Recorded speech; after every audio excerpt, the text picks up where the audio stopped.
onlookers city folk who passed by. Ella had her own one-of-a-kind way of moving. Her dancing was filled with lots of determination. The concrete slabs were Ella's stage.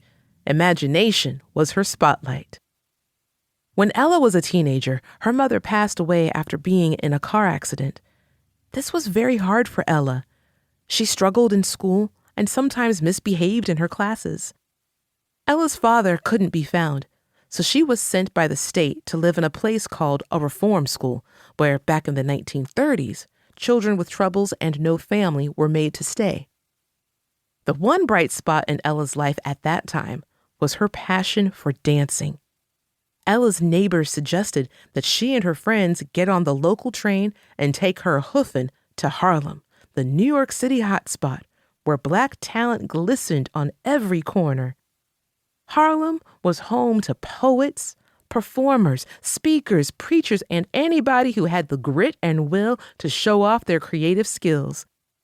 In Harlem, if you had an artistic gift to share, folks were eager to rise up and meet it.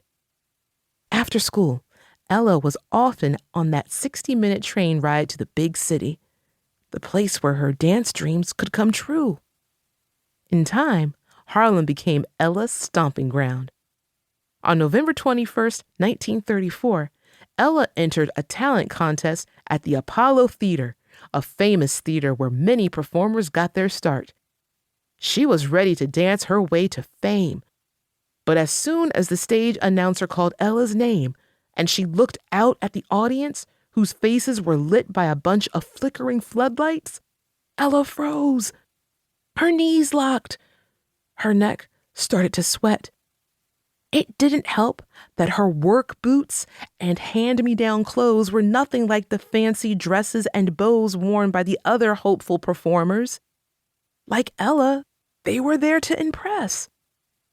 Before Ella could even try a simple shuffle step, the audience started to boo loudly. This was a tradition at the Apollo. If an act couldn't cut it, the performer could expect loud hisses and lots of heckling. But Ella had not come all this way to go home without a prize. That's when Ella quietly willed her rattling knees to knock it off.